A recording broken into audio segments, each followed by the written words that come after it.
Start a journey, not a fad. Kick off your fitness journey with up to $500 off Peloton Bike, Bike Plus, or Tread packages. Choose the package that will take your training to the next level with accessories like our cycling shoes, heart rate band, non-slip grip dumbbells, and more.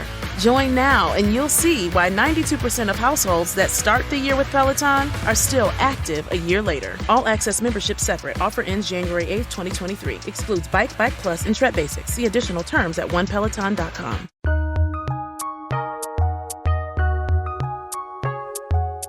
Welcome to the Fantasy NBA Today podcast.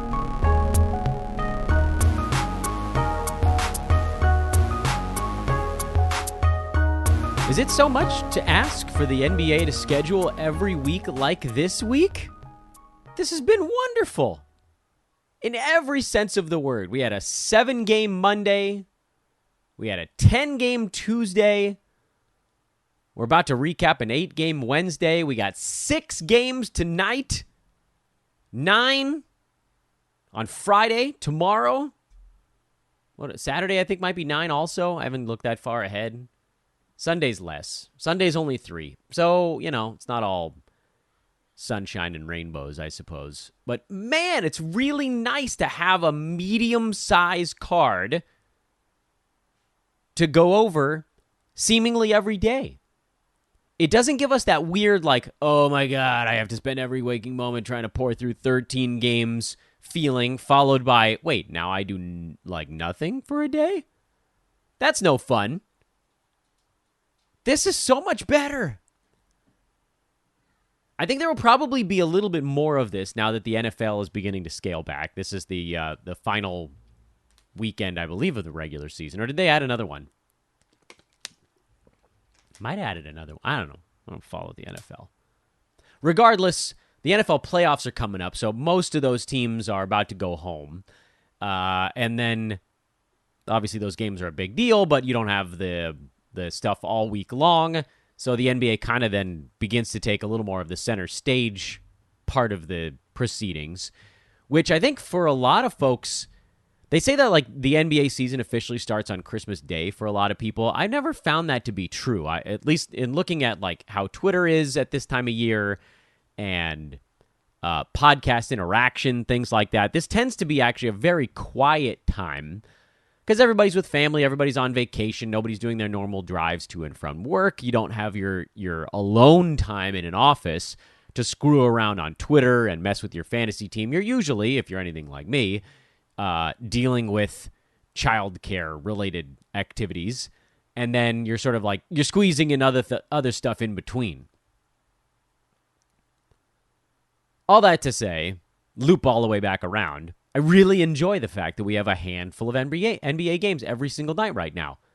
It's way more fun. There's stuff to do every night, every morning, whatever it might be. Anyway, let's dive in. Hello, everybody. Hi, it's Fantasy NBA Today, a Sports Ethos presentation. I'm Dan Besbris, at Dan Besbris on Twitter. You guys know that already. I'm not telling you anything you don't know. DANBESBRIS. SportsEthos.com. Ethos Fantasy BK. Hey, Ethos Fantasy BK is at 8,900 Twitter followers. What do you think? Do you think in the next day we can get them up over 9,000? That's actually a pretty heavy lift because I'm guessing most of you that listen to this pod actually have already followed that wonderful fantasy news feed. But if you haven't, it's Ethos Fantasy BK. And it's a must follow because not only do they get you all the news as it's breaking, but they get you recap news, which some of the other ones don't do. They don't do the, hey, how did this guy play and what does it mean from a fantasy standpoint? Ethos Fantasy BK for basket. Should emphasize the right letters so you guys know what we're talking about here. Ethos Fantasy BK. Also, citations. It's got analysis and it's got sources on everything that comes down. So not only do you know the news, but you know who to follow on social media if you want to get it after that. All good things. All good things. Let's see if we can get them to 9,000 over the next day. You think we can do it? I don't know. I have pessimism, but maybe you guys can turn it into pleasant surprisism. Let's break down some of the card. Detroit and Orlando had themselves a battle midway through this ball game. Mo Wagner with a furious shoulder check. And then he got popped in the back of the head. I think Hamidou Diallo or Killian Hayes, one of those two guys, came in and tried to whack Wagner in the back of the head. And a bunch of guys got tossed. Diallo, Hayes, Wagner all got tossed from the ball game. It was sort of teetering on blowout already. Orlando looked very tired in this ball game. And frankly, they haven't looked all that great the last couple of games for whatever reason. Lakers outplayed them. And now Detroit just spanked them. But again, like we talked about earlier this week, I really want this fantasy. I want us to focus on the things that have a fantasy delta involved. And in this ballgame, there were a couple. For one, Wendell Carter Jr. did play in the back-to-back. I don't know what the minute breakdown would have been if Wagner didn't get ejected, but he only played 13 minutes before getting tossed. Wendell Carter Jr. played 24 and had a sort of a typical Wendellian type of line, 16 points, 8 boards, minimal defensive stuff. There's a lot to like about Wendell Carter's fantasy game, but there are a couple of things to really not like very much. As athletic as he is, and as decent, frankly, as a young basketball player is, he gets almost no steals and blocks for a big man, and that's extremely frustrating. Bull, no delta for me on him. I really do still think that in 24, 25 minutes, he can sit right around that top 90 range. So, if somebody's going to drop him, I think we can possibly squeeze something out of that. Cole Anthony, 8, 5, and 6. Inconsistency reigns supreme. Markelle Fultz, 6, 7, and 9 with a steal on bad shooting numbers. Also fairly inconsistent. I'm sticking with my plot on those guys, which is I'm generally holding Markelle Fultz in places. I find him extraordinarily difficult to start in a games cap format because you just never know when you're going to get the inefficient one and when you're going to get the big one. But they've been more often, at least for him, in the slightly better department. Not terrific, but slightly better than that of Cole Anthony. And so for Fultz, he's been inside the top 100 last couple of weeks. Big steals numbers kind of powering that stuff, but that's part of what we were hoping for with him. On the Detroit side, Alec Burks went nuts. 10 for 11, shooting 6 of 6 at the foul line. He had 32 points on 11 shots. That's wild. Saddiq Bey had 28 off the bench. He also went crazy. It was a blowout, so that did shape things a little bit in this ballgame, but not a lot of it. It wasn't all of it. I still don't think either of those guys makes the cut as an everyday rest of season play. What I said on a previous show this week was that I think Burks and Bey probably make your schedule stream discussion, which for Detroit, I don't think they have a good one here in the next. No, wait a minute. Maybe they do have like 3 and 4 starting on with these ball games. I don't know. We might have missed it anyway. But I think they have a back-to-back coming up, so maybe that's a spot to take a plunge on one of those guys. Also, with Diallo getting ejected and then Killian Hayes getting ejected, that did open things up a bit for the likes of Burks and Bey. They went to kind of different looks, and then Jaden Ivey having an inefficient ball game, they felt more comfortable, they being Dwayne Casey, going to kind of a hot hand sort of deal. I'd say this is sort of a dumb win for Detroit, but, they're at the bottom regardless. Pistons are 9 and 28. They have the worst record in the NBA, so they have a little bit of wiggle room. Hornets, second worst. Rockets, third worst. Then Spurs, then Magic, who've been quietly playing actually a little bit better prior to the last couple. And then, good Lord, everyone, the Lakers. I don't know how the Lakers are going to tread water without Anthony Davis. They're trying, though. Phoenix, blown out. Whatever vibes, they had this brief stretch of good vibes after we all saw the offseason, the era of bad feelings in Phoenix. And then they went they won games, and then the injuries set in.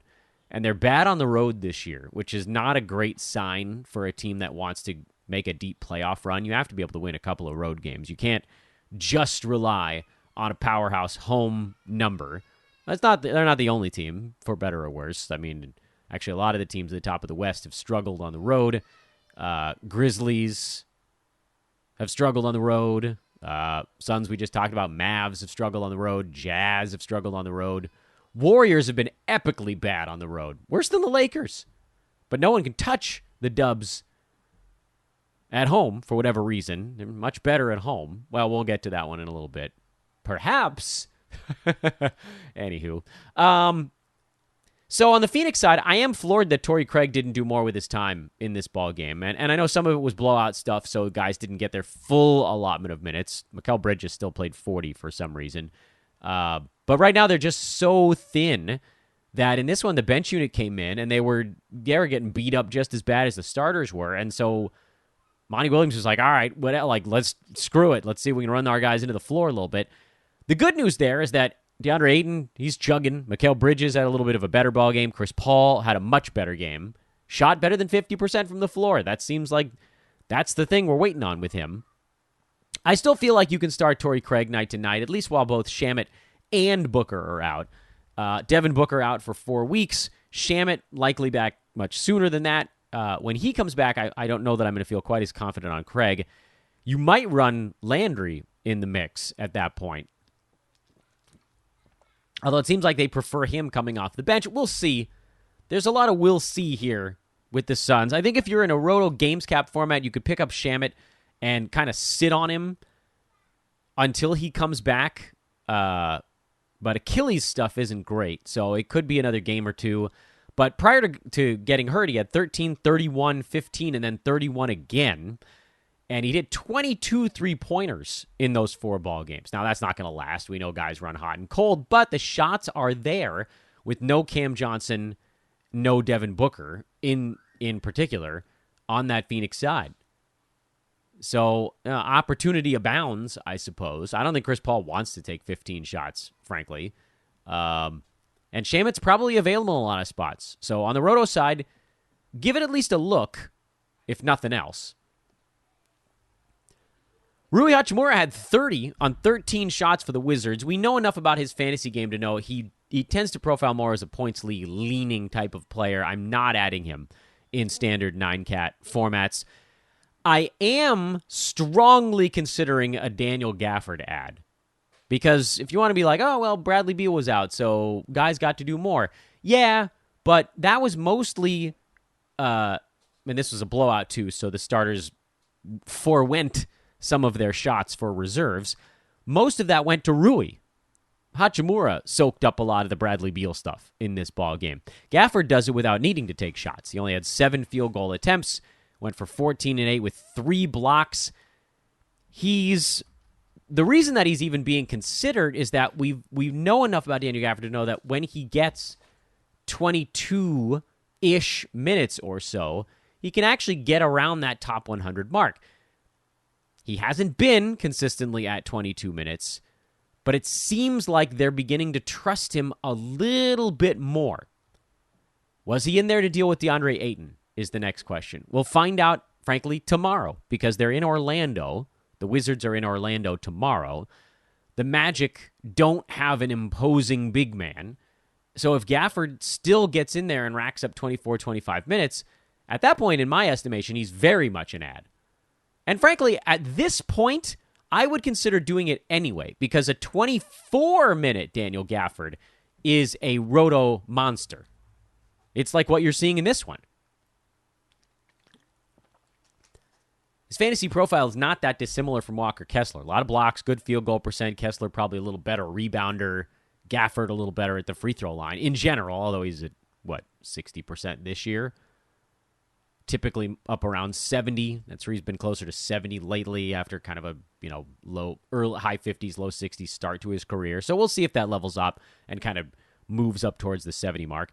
We talked about Monte Morris on Twitter yesterday as a guy that might have enough usage with Beal out. Bradley was a game-time decision for this one, so I'm thinking he'll probably be back for the next ball game or the one after that at the very latest. I don't like Monte Morris's fantasy game enough to make a big stink about adding and then dropping him in one day, so I'm going to just leave that one alone.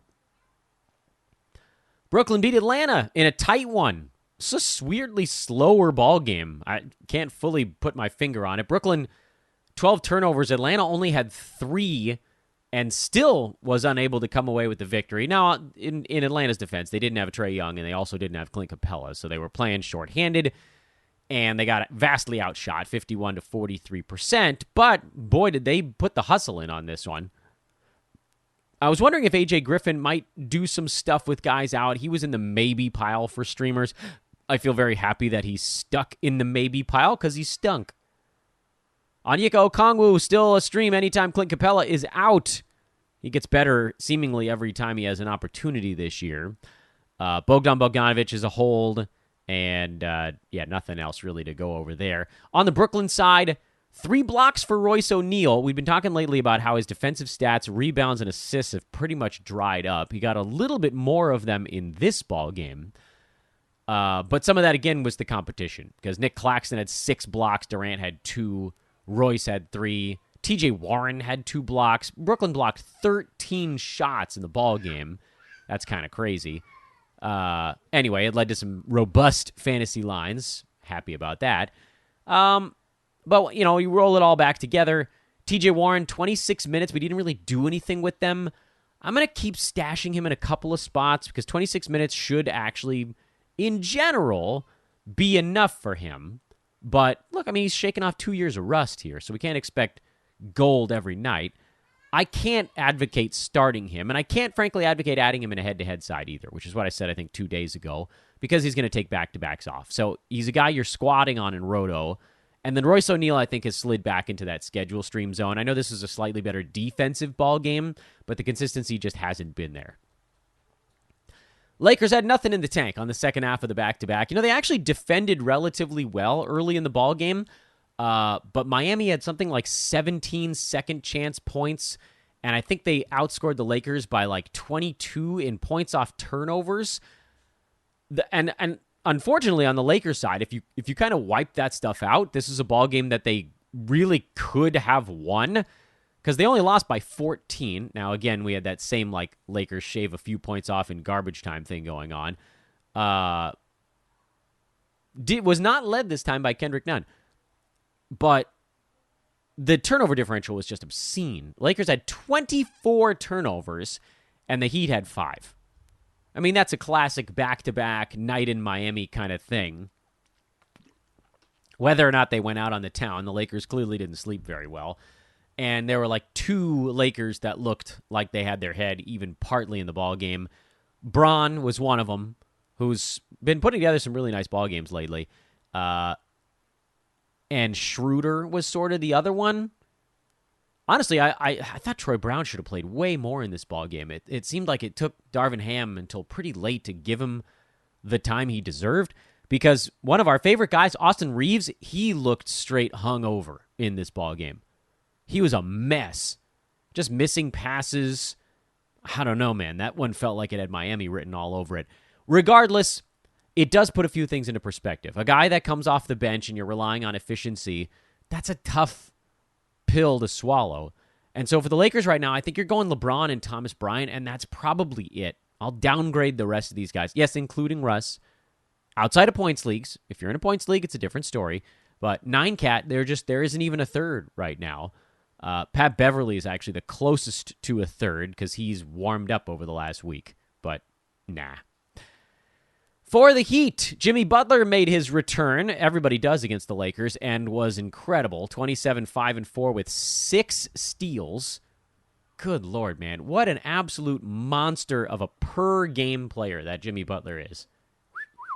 10th in rank. He moves ahead of Tyrese Halliburton with this big one. But damn if he can't stay on the floor. It's only 22 games for Jimmy at this point. Caleb Martin had a better ball game. He looked extra engaged against the Lakers. I think he was playing against LeBron. But this didn't change anything for me on the Heat. Oladipo, he's really only valuable for defensive stats, so that, again, I think makes him more of a schedule stream type of play. And so the rest of those guys, the fringy ones, the Max Struses, the Caleb Martins, the Victor Oladipos, the Gabe Vincents, you can pretty much just leave those guys alone. Kyle Lowry was a late scratch, so you thought maybe that would have been created maybe a little bit more for Martin or Depot or Strus. It didn't. You can leave all that alone. Milwaukee blew a big lead late. Just totally ran out of gas. Giannis had some bad turnovers late in the ball game, and it's weird to pick on Giannis on a 45-22 game, but he shot just 44% on 39 field goal attempts, missed a truckload of free throws, had 5 turnovers, and just, needs help. Bobby Portis. Friends, I am extremely excited to remind you guys to turn game day into payday when you bet with our pals at MyBookie. The Celtics, the Bucks, the Warriors, these are the frontrunners to win the NBA championship at MyBookie, but which has the best shot? Who do you have winning the title? The Warriors at plus 700. They've gotten off to a slow start. Hey, maybe futures aren't your thing. It's been pretty darn profitable betting player props this year, thanks to Steph Curry and even more so Anthony Davis. Regardless of what you're betting on, cash in and cash out quick with MyBookie using promo code ETHOS when you make your first deposit. You heard that right. MyBookie will spot you extra cash with your deposit. Minimum $45, but you can claim the bonus all the way up to $2,000. Extra cash with MyBookie. They're back, baby. Check them out. Turn game day into payday once again when you bet with our pals at MyBookie. 92% of households that start the year with Peloton are still active a year later. All because of a fancy bike? Not just bikes. We also make a rower.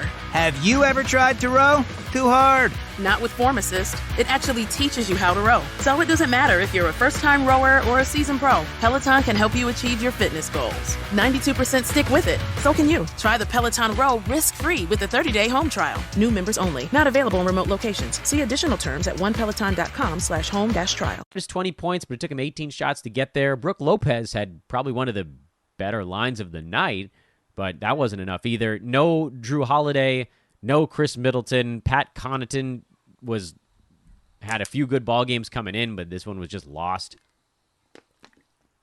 I thought we might have gotten something out of Connaughton or Javon Carter with no Drew and no Middleton, but it didn't happen. Over on the Chicago side, nothing. No deltas whatsoever. Don't talk to me about Andre Drummond. He actually did play relatively well in this ball game, but he's not changing anything here. Vooch is the guy, and he too actually ended up with a pretty good line. Thank you, overtime, and a decent fourth quarter, but everything else remains the same for Chicago. Let's keep moving. New Orleans behind a robust late-game Zion takeover. Finished off a comeback of their own. Larry Nance hurt his neck. This is the thing with Larry. You guys know how much I love Larry Nance Jr. I love his fantasy game. I love him as a human. He just seems like one of the nicest dudes in the NBA, but guy cannot stay healthy. This used to be the way Pat Beverly was, where you could just sort of like play him for a couple of weeks, and then when he got hurt, you just kick him to the curb for a while and then pick it back up 3 weeks later. Maybe that's the path here with Nance. You can drop. I give you full permission to drop. You don't have to hold through all these different injuries. Tries to play through one, ends up with another. It's not worth it.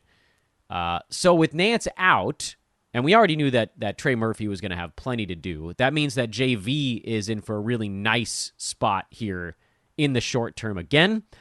Jose Alvarado got pushed to anonymity with Trey and Zion and Dyson Daniels all coming back. Najee Marshall continued to start at shooting guard here. He's going to be close to fantasy startable. I think I'd rather utilize Najee in more of the head-to-head streaming fashion as opposed to cashing in a Roto Games cap.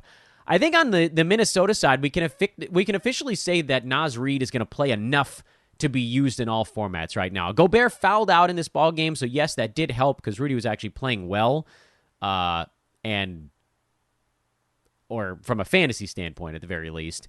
But it looks like Naz Reid is going to get 20 minutes kind of regardless these days, at least as long as Cat is out and Slow-Mo is out. When Kyle Anderson comes back, I don't know if this sticks the way it currently stands. You might see Mini go big, where it's weird to say Mini go big. Austin Rivers is the guy. He's going to lose out a bunch no matter how you slice this thing.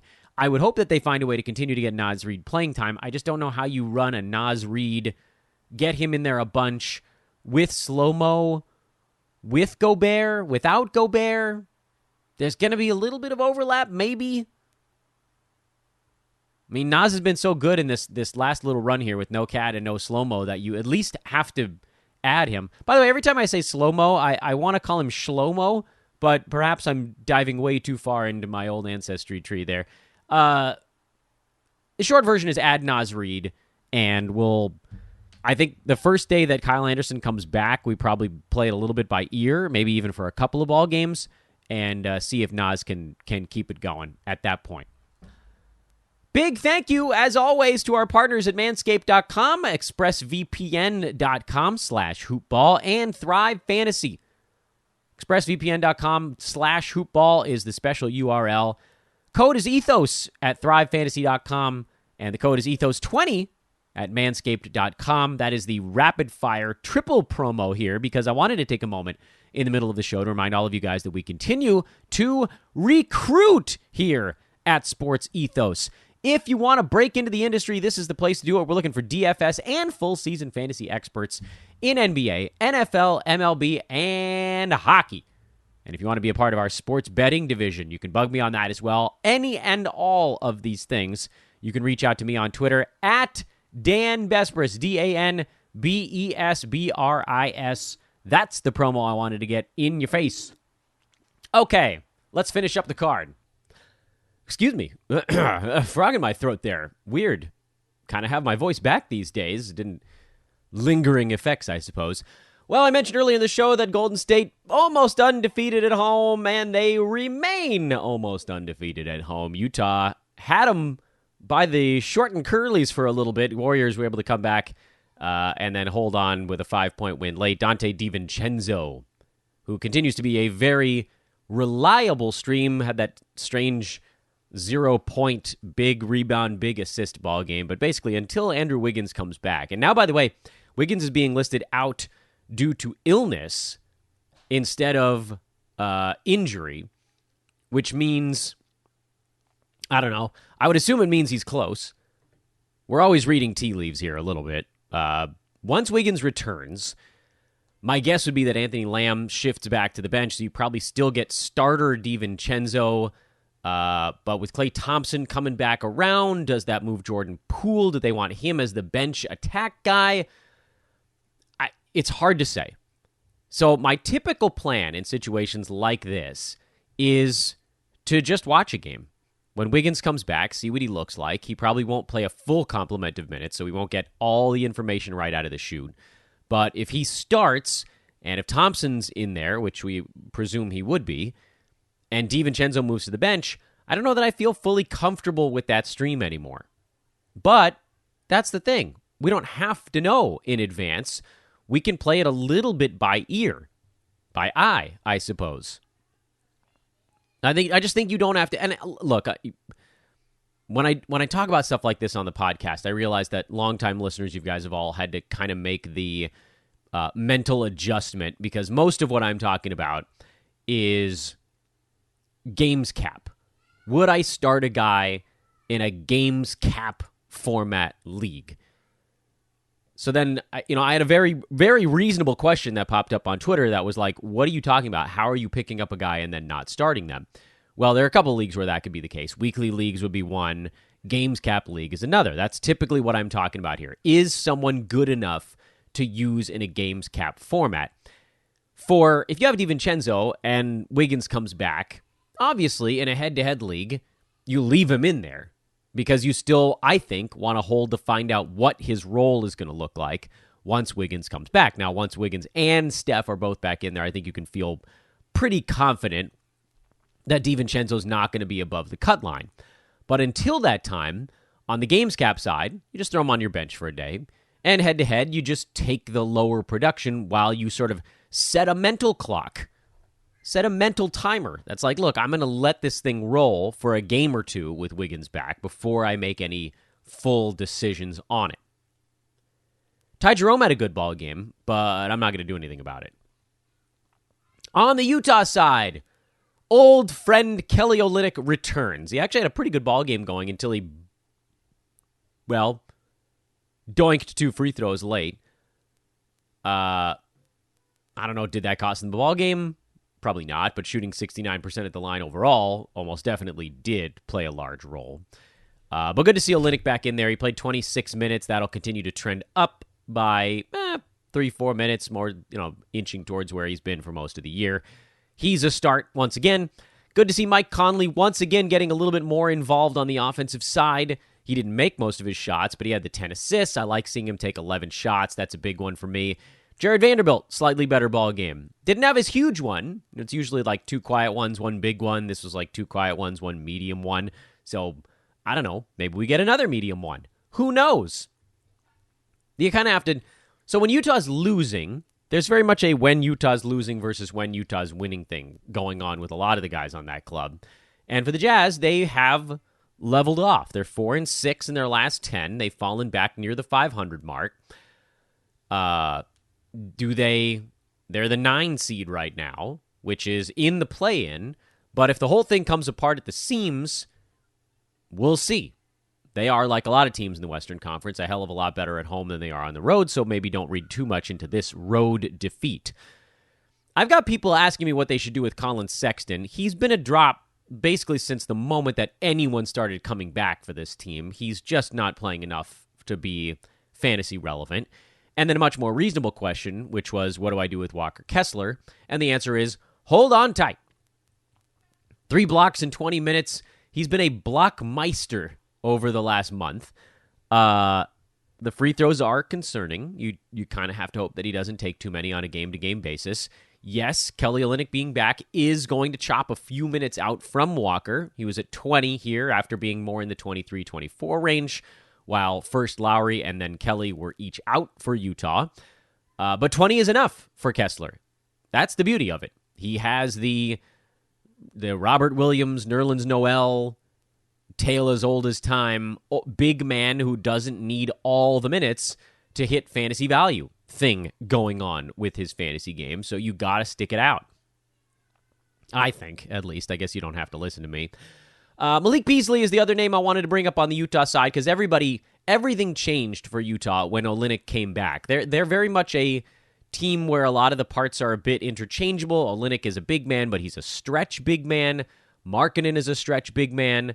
Vanderbilt and Kessler are kind of the not-so-stretchy big men, and it's why you see their minutes tend to add up to roughly the center minutes.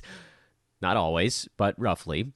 So then when someone like Olynyk comes back, and he's not necessarily just pulling from a big man bucket, it pushes other guys down. It pushes Markkanen down to more small forward minutes and so on and so forth. A guy like Malik Beasley, who was getting a lot of his playing time at shooting guard and small forward, now he's competing with Markkanen and Clarkson and Nickeil Alexander-Walker and Sexton, and just add them all up. Sexton more the point guard, I believe. And that's just less for Beasley, especially if he's not playing well. They don't have to give him 30 minutes anymore, and they didn't. His fantasy game is way too similar to Tim Hardaway Jr.'s to say that 23 minutes is enough. We kind of saw this coming, but I think you can probably move on from Beasley. Last game from last night. This is really a very interesting Sacramento back-to-back. The Kings and the Nuggets played each other twice at the same venue. In the first one, Denver came back from 20 down. In the second one, Sacramento came back from 20 down. It's wild. Both in regulation, both close ball games, both tipped the opposite direction. And my wife always asks me, why do you even watch the first half of a basketball game? I'm like, lots of stuff happens, and for the fantasy folks, we need to see that. But from the reality standpoint, I hate that sometimes that statement is right. Luckily, for fantasy purposes, there's plenty going on here. Kings had some of their starters that just weren't very good. So Malik Monk came in. He had one of his mega heater games. He's going to get added in a bunch of spots, and then he's going to get dropped a couple days later. One thing that was interesting is that, first of all, Domantas Sabonis played. He took 1 game off for an avulsion fracture, and he was back, and he looked really good. We'll see how it all shakes out. We'll see if there's any impact on him going forward, but he looked damn good in this ballgame. Kevin Huerter didn't play particularly well. He had some fouls. Keegan Murray didn't play particularly well because, he's a rookie. Harrison Barnes didn't play very well. So other guys just got a shot. Trey Lyles got bonus playing time, which extremely useful for my 30-deep team because I started him this week thinking Sabonis would miss, a couple games, but he only missed 1. Luckily, Lyles still did some stuff. No, he's not a 12-teamer. Who else saw? Well, we talked about Malik Monk. Davion Mitchell saw a bonus run in this ball game. None of those guys is ad-worthy. There was very much a hot hand thing. But it was good to see De'Aaron Fox finally have a more efficient ball game. And then also very good to see Sabonis back after only one game off. Even if it hurts my 30-deep team for a couple of days, that's great news for Domantas Sabonis. The Nuggets rested a bunch of guys and thought they might be able to get away with it, and almost did. If it weren't for you meddling kids. Not quite. No Jamal Murray, no Aaron Gordon, no Bruce Brown. 2 of those are injury-related. One of those was rest day-related. You guys can play the 3-card Monte to figure out which is which. Michael Porter Jr. did play on the back-to-back. Looked good. 19-7, 3 blocks, and 4 3-pointers. A lot to like about what we're seeing from MPJ here coming back from the heel injury. I have to admit, I was a little bit worried that this was something they were going to kind of baby him with, and they very much haven't. Here's the thing about MPJ right now. Believe it or not, he's actually a little bit of a buy low at number 68 in 9Cat. And the reason I say that is because his free throw number is at 77.5% right now, and his field goal number is at 47%. And I do feel like some of the early season rust is still being reflected in those percentages. Now, what would it take to get him? I don't know. Like, if you could match 68 for 68, like his teammate Aaron Gordon is number 69. Gordon is very much a guy who's on the downslope. Not that I don't think he's going to be decent the rest of the way, but with all of his teammates healthy around him, he's just not going to have to do as much. And that's going to cost him. Because Gordon's been shooting 61% from the field, Gordon is this year. Who else is in that range? Well, you're not going to get Michael Porter Jr. for Kelly Olynyk, but you could try. Spencer Dinwiddie might be worth throwing out there. Maybe Buddy Hield. Feels like he's been on one of his little heaters lately. He's probably pushed up. He's due to tail off a little bit. Big Al, I love Big Al. But if you could get MPJ for Big Al, I would do it. Marcus Smart, he's around number 80. That seems to be where he hangs out. If you could get MPJ for him. Maybe I'll do some stuff on Twitter for that one. See if I can remember it. My mouth works faster than my brain. Let's see if we can figure out what people value him at. That'll be one of our discussion points. Bones, 20 points, 11 assists, but of course that's because there was no Jamal Murray or Bruce Brown. So he slid into the starting lineup.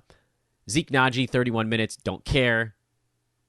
KCP, always better when he has gravity guys around him. We've talked about that a million times. KCP is better when the Nuggets are healthy. It's the darndest thing.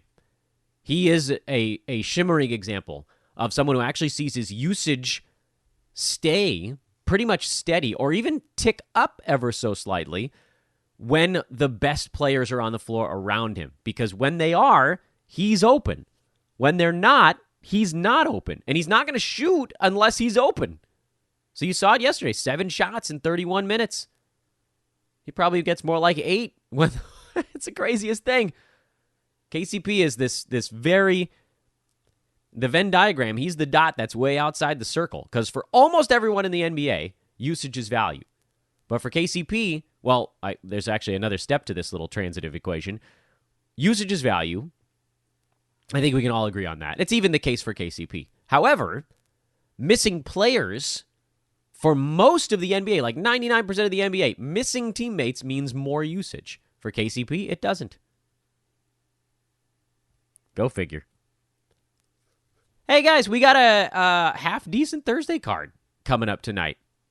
Do you guys miss when I did the nightly previews on the podcast? I never really know what makes the most sense just from an overall standpoint. I've been sort of pushing everyone over to social for that because I feel like we can do a better job of saying what we're looking for as news comes out through the day. I do the weekend preview on Friday's show because we're not going to be around until the next day to go over any of that stuff. But if you guys would like, I'm happy to add that. I'll do a little straw poll for that on Twitter as well. So we got a couple things we need to do over on social media. MPJ and figuring out podcast segments are probably the 2 pieces of that puzzle. No particularly large pieces of injury news this morning. That's, I guess, good. Jalen Brunson, a game-time decision. Devin Vassell getting a rest day. Keldon Johnson back from his rest day. Blah, blah, blah. Andrew Wiggins still likely out, but that game isn't until tomorrow anyway. So that's it. Not much going on the NBA news front. I guess it was just good to see Jimmy Butler come back, even if it was to thoroughly decimate my precious and terrible Lakers. All right, have a great Thursday, everybody. We'll take it over to social at Dan Vespers over there. You know, I'll talk to you. I'm really trying to do a better job lately of getting to folks on Twitter. I know I still miss like 50% of the stuff that comes in, but it's a lot these days. I am grateful for all of it because it makes me feel more important than I am, but I also can't quite get to all of it. Okay, for real this time. See you tomorrow, everybody.